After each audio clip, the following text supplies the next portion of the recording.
aplikasi game theory dan dynamic programming Knapsack untuk memaksimalkan strategi periklanan dan pendistribusian produk itu. Nah, di sini anggotanya yaitu saya, Lili Safitri, dan teman saya, dan juga Yusuf Asariovin yang berhalangan hadir. Nah, studi kasusnya itu ada agroindustri pengolahan panel kayu yang memiliki beberapa jenis produk itu yang dipasarkan ke berbagai pasar negara. Nah, dalam melakukan ekspansi penjualan produk itu, agroindustri ini memilih strategi periklanan yang sesuai dan bersaing di media internasional. Nah, selain itu juga ada pengiriman ke Tanjung Priok dengan beberapa pilihan jenis kolaborasi dan kapasitas yang berbeda-beda. Nah, di sini ada analisis e-cost. Yang pertama itu populasi. Populasinya itu ada pembuat pintu, pemasok bahan baku, distribusi, remarketing, retail, dan konsumen akhir. Sedangkan intervensi yaitu kami menggunakan metode game theory, yaitu menentukan strategi alokasi anggaran periklanan yang optimal. Dan yang kedua yaitu metode dynamic programming, di mana kami memaksimumkan profit distribusi dengan memperhatikan jumlah pintu yang diangkut, jenis bahan pintu, bobot pintu, dan mode transportasi. Nah, perbandingannya yaitu kami menggunakan buku modul penelitian operasi bagian game theory dan dynamic programming. Hasilnya yaitu dalam bentuk project Excel dan kode Python, dan hasilnya yaitu menemukan strategi periklanan yang cocok dan memaksimumkan profit distribusi.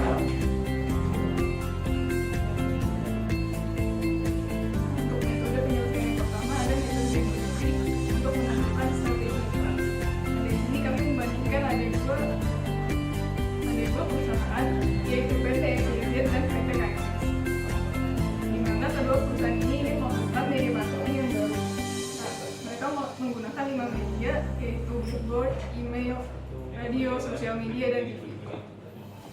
Nah, terus melakukan penyelesaian secara manual yaitu menggunakan Excel.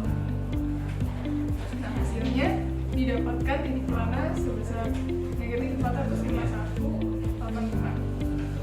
Nah, untuk kesimpulannya, dengan memilih media TV untuk marketing, maka PT XYZ dapat mengurangi budget sebesar Rp491,85. Bahkan jika PT KMS ingin melakukan media marketing yang baru. Nah, kemudian PT KMS ingin menginginkan budget marketing yang lebih kecil.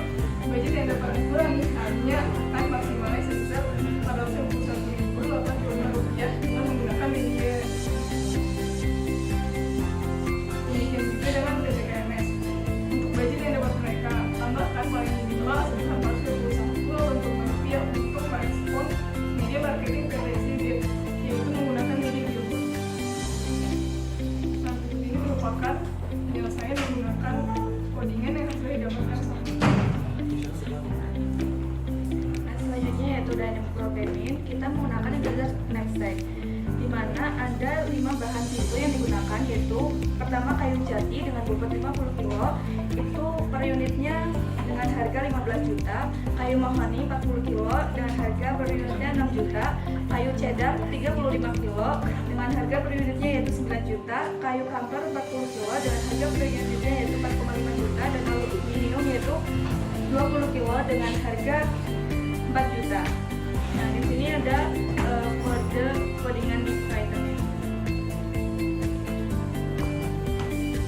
Nah, dari kelima jenis bahan pintu yang kami gunakan, yaitu kayu jati, kayu cedar, kayu mahoni, kayu kamper, dan aluminium, hasil dari pemrograman Python dengan menggunakan integer Knapsack menunjukkan bahwa hasil yang paling optimal dalam sekali pengiriman pintu ke Tanjung Priok dengan memaksimalkan kapasitas truk adalah dengan mengirim pintu kayu jati sejumlah 240 pintu yang masing-masingnya memiliki bobot 50 kg akan menghasilkan calorie maksimal yaitu sebesar 3,6 miliar.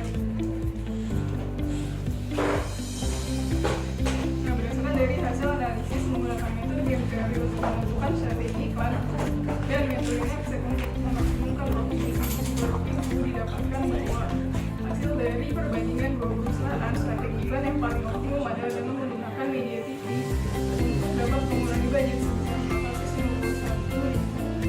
Rp451.085. Sementara itu, memaksimalkan profit distribusi produk pintu,